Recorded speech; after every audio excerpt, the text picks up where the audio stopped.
statistic. Assaults on ICE officers up 500% compared to this time last year. Yeah, so these officers are being targeted for simply doing their jobs. Just the latest example of how disastrous it has become for those working to secure our borders and our country. For much more on this is acting ICE Director Todd Lyons. Great to see you this morning. I'd like to just start with your reaction to these assaults on your officers. I know you said in part that these attacks are because politicians continue to use this careless rhetoric.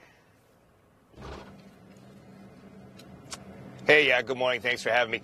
Yeah, and Mr. Holman's right. It's pretty sad that right now we have over 500% increase on the assault of ICE officers and agents. Just recently in Kansas City, we had an individual that was arrested and being charged by the U.S. Attorney's Office for attacking a female agent, ripping off her vest, and attempting to choke and kill her. And so he's being charged with attempted murder on a law enforcement officer.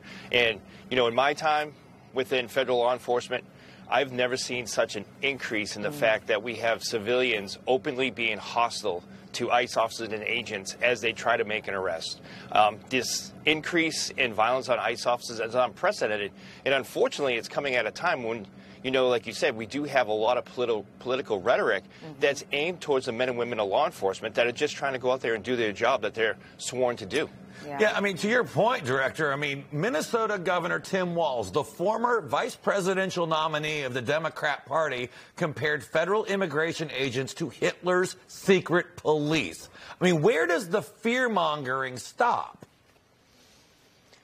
Yeah, you make a great point. And I think one of the things that has been consistent, especially with what I've said every time I've had the opportunity to speak about the brave men and women of ICE, is the fact that if you look before January 20th and even after January 20th, the men and women of ICE did not have to have masks on their face. Me personally, I don't want those officers having to wear those masks because it's hot, it's dangerous. But you look at what's going on right now. ICE agents are being doxxed at a horrible rate. Over the weekend we had ICE officers' names, addresses, families, Instagrams, Facebook, posted and spread all around the city of Portland saying no rest for ICE. And you're seeing it in Los Angeles. People are flagging where their hotels are. This weekend, instead of having peaceful protests at spots in Los Angeles, they had agents' cars rammed and surrounded in intersections.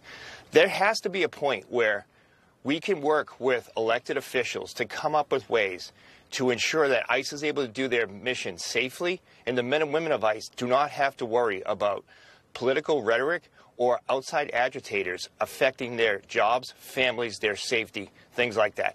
It's time that, common sense needs to prevail in this, and ICE needs to be seen as the effective law enforcement tool it is. But we also need the help of elected officials. They need to help us not only do our job, but keep the men and women of ICE safe. Yeah, so what happens now? What do you tell these ICE agents and their families? How are they navigating all of this just in daily life?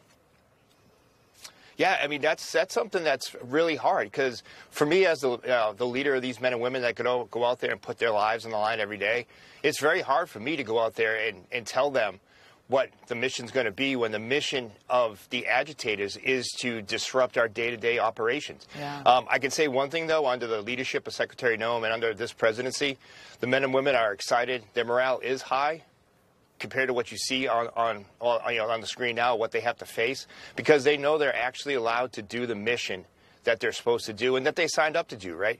But sure, it takes a mental toll when you're told that you're racist, that you're Nazis, you're secret police, that you're violating people's civil rights.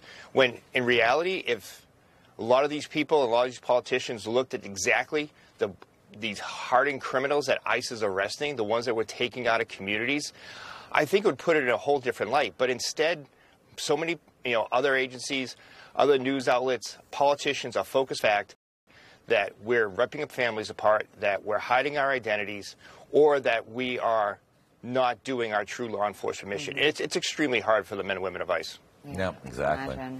So, Director, before we go, I got to get your thoughts on this. Obviously, following the strikes over the weekend in Operation Midnight Hammer, Department of Homeland Security issued warnings about potential cyber attacks, the threats of violence here at home. We know millions of people from all over the world came in through Biden's open borders, even suspected terrorists.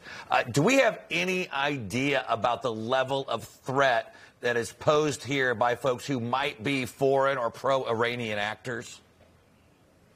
Well, I can tell you this, just real quickly. ICE is involved in multiple interagency criminal investigations against known and suspected terrorists all across the country. And, you know, ICE was formed after the 9/11 Commission. And the men and women of ICE are truly dedicated to ensuring that we identify and remove any type of potential terrorist suspect within the United States. So without getting into too much what's going on, ICE is fully prepared to be ready to take on these possible actors. Just another thing on your plate, Director. Yeah. Director Todd Yes, Lyons, thank you so much for joining us. God